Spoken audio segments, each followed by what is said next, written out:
পুরাণ মতে ভগবান বিষ্ণুকে ক্রেতা যুগে রাম অবতার রূপে জন্মগ্রহণ করতে হয়েছিল।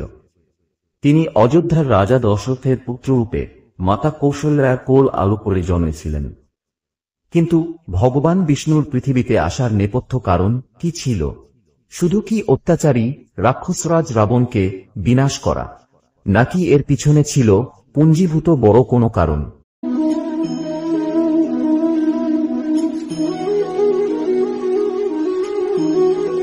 রাম হলেন বিষ্ণুর সপ্তম অবতার। বিষ্ণুর এই রাম অবতার রূপে পৃথিবীতে আবির্ভাবের কারণ ব্রহ্মার এক বরদান।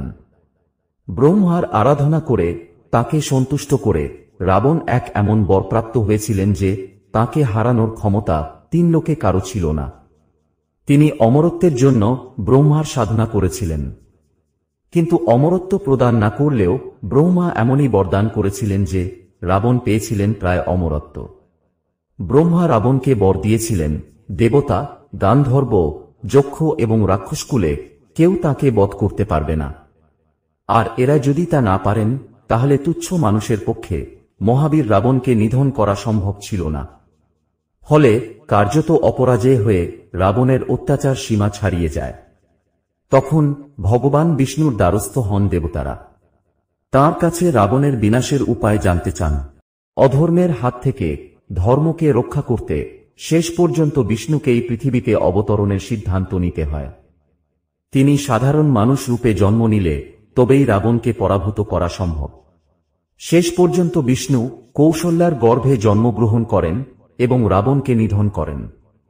কিন্তু এখানেই গল্পের শেষ নয়। আরও কিছু কারণ রয়েছে রাম অবতার রূপে বিষ্ণুর আগমনের। একবার দেবর্ষি নারদ এক সুন্দরী রাজকন্যার প্রেমে পড়েছিলেন। তার স্বয়ংবরে যাওয়ার জন্য বিষ্ণুদেবের কাছে প্রার্থনা করে তিনি বলেন, প্রভু স্বয়ংবরের সময় যেন তাকে তিনি নিজের রূপ দান করেন। সেই আশীর্বাদ পেয়ে দেবর্ষি নারদ স্বয়ংবর সভায় যান। কিন্তু রাজকন্যা তাঁর সামনে এসে হেসে ওঠেন। আসলে নারদের মুখে বানরের রূপ বসিয়ে দিয়েছিলেন নারায়ণ। এই ঠাট্টায় ক্ষুব্ধ হয়ে নারদ বিষ্ণুকে এই বলে অভিশাপ দিয়েছিলেন যে একদিন তিনিও স্ত্রীর বিরহে কাতর হবেন ও চিরবিচ্ছেদের জ্বালা ভোগ করবেন। সেই মতো বিষ্ণু তাঁর রাম অবতারে সীতাকে হারিয়ে বিরহ দশা ভোগ করেছিলেন। আরও এক কাহিনী লুকিয়ে রয়েছে বিষ্ণুর রাম অবতারের নেপথ্যে। জলন্ধর নামে এক রাক্ষসকে শিব বধ করতে পারেননি। বিষ্ণু জানতেন ওই রাক্ষসের স্ত্রী বৃন্দার ধর্মনিষ্ঠার কারণে জলন্ধর জয়লাভ করেছে। তখন বিষ্ণু জলন্ধরের রূপ ধারণ করে বৃন্দার সামনে যান। বৃন্দা স্বামী ভেবে বিষ্ণুকে জড়িয়ে ধরেন।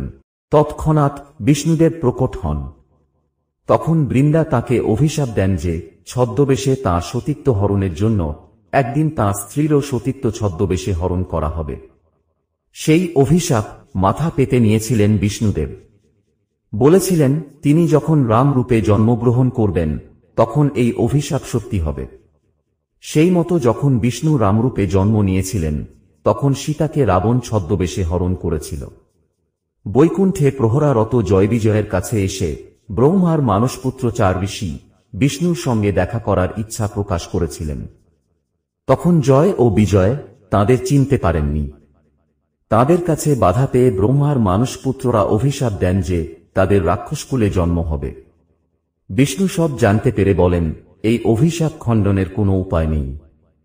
তাদের 7 জন্ম মর্তে জন্মাতে হবে এবং তারা বিষ্ণুর উপাসক থাকবেন, নতুবা 3 জন্ম মর্তে জন্মাতে হবে বিষ্ণুর শত্রুরূপে এবং বিষ্ণুর অবতারের হাতে বদ্ধ হয়ে তাদের মুক্তি ঘটবে।